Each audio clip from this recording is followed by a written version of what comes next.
Hi there, welcome back. Now, they're one of the biggest groups in the UK right now, and it's thanks to a string of hits like this.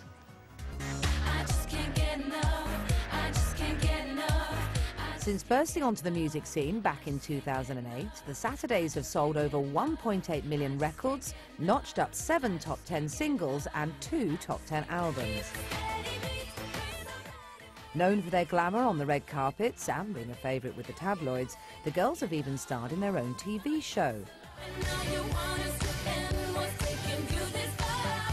With a sellout tour on the horizon, all eyes are now on their new single. So will the next stop be #1? We hope so. Vanessa, Una, Molly, Rochelle and Frankie, hello! Hello! Come on, what about that #1? I know. Long overdue. Exactly. So Sunday is when High comes out. Yes. You're going to perform it for us, aren't you, a bit later on, so we can all get into the swing of it. Does it still matter being #1? I think, do you know, I think that we put pressure on ourselves now because we really want one, because it's been, to be honest. Yeah. But I think, you know, we've still sold records. It's so ironic because, you know, twice now we've been beaten to the top spot by Flow Rider. So on this single, he's collaborated and he's with us on this one. So you can join him. Yeah. Very clever. Win over the competition. Get them on board. I can see how you guys work. Now, you've got a big tour coming up, haven't you? Do you like performing live? It's that's the best thing. Like, when our manager said to us, girls, you're going to go on tour again, it was just the most exciting thing, because that's what we want to do, you know, performing every night and seeing the fans, and we're counting down the weeks actually already. Do you know what I love about you girls as well is when you first kind of launched a couple of years ago, you came in and we chatted to you, and I just think you really embraced everything that goes with it. So nice. Some sort of young bands will be saying, oh, I got the press on me and I got no privacy, but you've even doing a documentary where the cameras follow you 24/7. What is that like? You know what? It wasn't as bad as at first. You're like, okay, these people are in my face all the time, and you know, there's things that happen, and you're like, oh God, everyone's going to see me without any makeup, and but you actually get used to it and you forget they're there. And to be honest with you, it was really important for us that people saw that we actually do get on, and you know, for people to actually get to know us. And I think it really did the job. Yeah, really?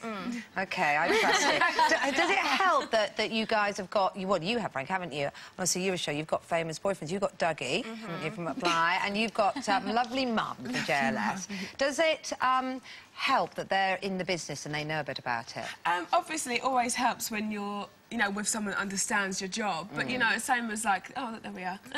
Same as the other guys as well. Like, you know, Una goes up with Ben, who's a rugby player, and it's kind of like you have to be with someone that's also busy. I think that's the key, rather than being in the same industry as such. I think it's...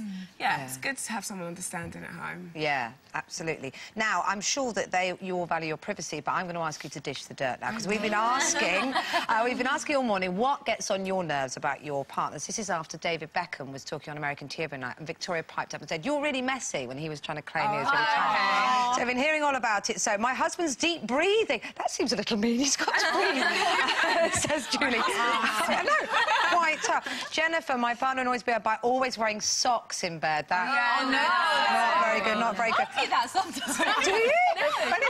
You've destroyed 1,000 men's illusions by that information. Phil in Newcastle says, my partner Tony has an annoying habit. He will unwrap a new loo roll, but never actually puts it on the toilet roll holder. Why do men do that? There's too replace it as well. Yes. Just leave the cardboard there. Someone else's job. So go on then. Tell us about Dougie, Frankie. What does he do that drives you mad? Well, he sometimes he uses my toothbrush. And it really annoys me. I don't like it. Or sometimes, like, he took my foundation once. He'll kill me for telling everyone. And I found it. He didn't put a whole load of foundation on, but he thought it was just like cover-up. And I found it in his toiletry bag. I was like, Dougie, that's expensive foundation, and it's the total wrong colour for you. And he was like, oh, I just needed some cover-up. You don't want to share so mean. He'll kill you.